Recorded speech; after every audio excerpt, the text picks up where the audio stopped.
Jack, why does the environment matter to you? I don't think I'd be here if it wasn't for the environment, really. Okay. I mean, I'm sort of immersed. Here I am living in the woods. I can't get away from it. It's my bane and my blessing. I don't recommend anybody should live in the woods. Quite honestly, it's not the right place for anyone to live. There's the decomposition process and the mold. It's an ongoing kind of struggle to deal with the environment, the process, if you like. Yeah.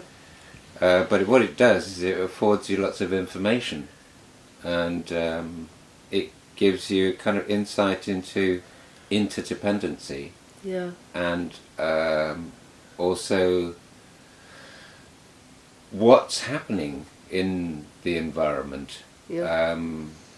I'm not, here, for example, I was sitting where you're sitting about 3 weeks ago, and there was a loud crash outside the back door, and I thought, oh, I've had another rock fall, because it happens now and again. This is an old quarry, all the stonework's fractured, and occasionally we get a rock fall. So I opened the back door tentatively, expecting sort of rocks to roll in, and there was a tree. And it had fallen down parallel to the building and just missed, taken out the sort of little back porch. But the reason it had fallen down was that it had grown up on a bluff just up here, Mm-hmm. two of them. Mm-hmm. And last summer, being so dry, its root structure didn't reach far enough down through the rock to any water source. Yeah. So it had died. I knew it had died because I could see at the end of last summer that it was dead because everything else had leaves. But I didn't know it was going to fall down before I got to it with a chainsaw.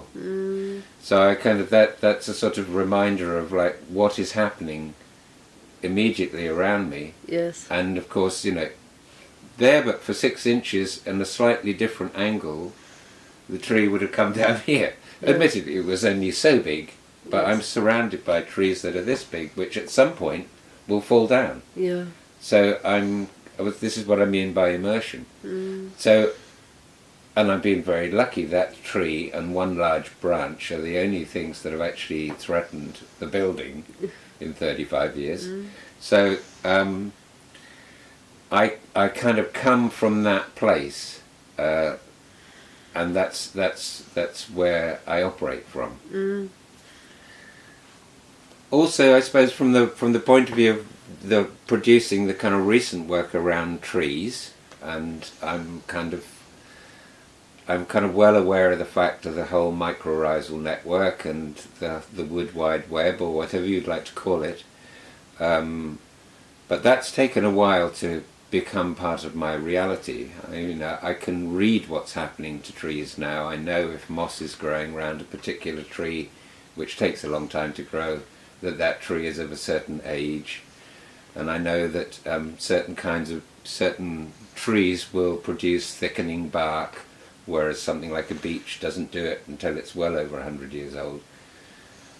Pine trees tend to do that. They come up with this really gnarly kind of pitted bark, but inside there's basically the fresh skin, and this is all dead skin on the outside.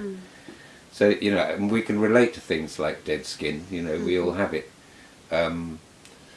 So when it comes to kind of producing this recent body of work with the wood blocks, I'm kind of looking for a language that might be readable by anybody.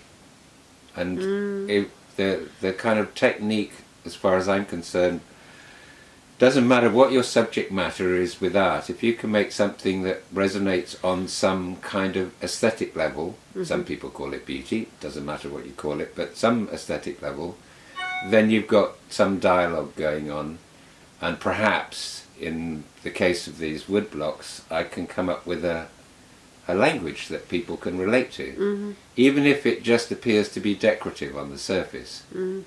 And by using platonic solids, solid geometry, which is again a kind of a way of interpreting our environment, the combination of the two, perhaps I can come up with something which makes us look at trees in such a way that they're no longer wallpaper to our lives. They're an integral part of our survival, and always has been. Every kind of global change, every kind of climate change in the history of the world has always been revived, as far as the humans are concerned, through trees being there first. So they're close relatives, their DNA isn't that different to ours. Well, none of it's very different from each other.